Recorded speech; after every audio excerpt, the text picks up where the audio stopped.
Dan Bankhead was born in the Walker County town of Empire, Alabama, in the spring of 1920.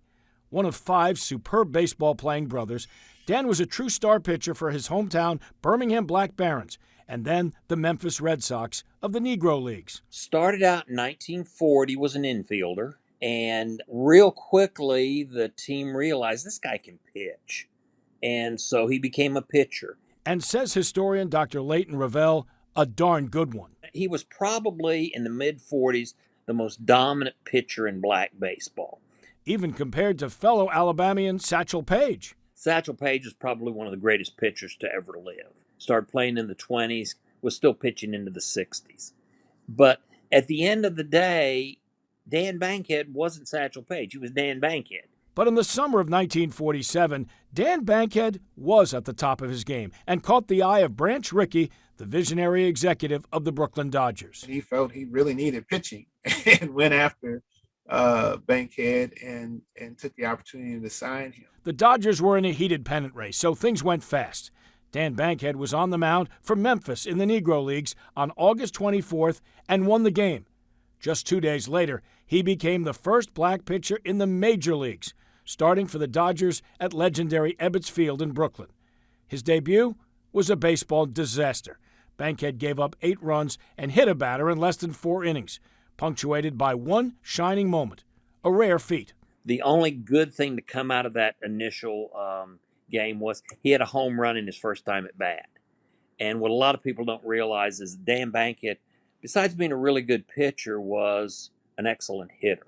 But he suffered the slings and arrows, the curses and indignities of a black man trying to navigate a racist post-war America. So many problems off the field. The biggest one that Bankhead talks about is finding accommodations for his family. Easing the burden, a good relationship with his far more successful teammate, Jackie Robinson. Robinson's temperament and talents better suited to the constant insults, name-calling, and doubts. They developed a very, very close friendship that lasted over the years. Did it take some of the pressure off of Jackie? Probably did. Did it take any pressure off of Dan? Most definitely not. Bankhead was only the 5th player to go from the Negro Leagues to the Major Leagues. Bankhead's Major League career was short, winning just 20 games over 4 years. He played through pain in his arm, fearing he'd be sent to the minor leagues.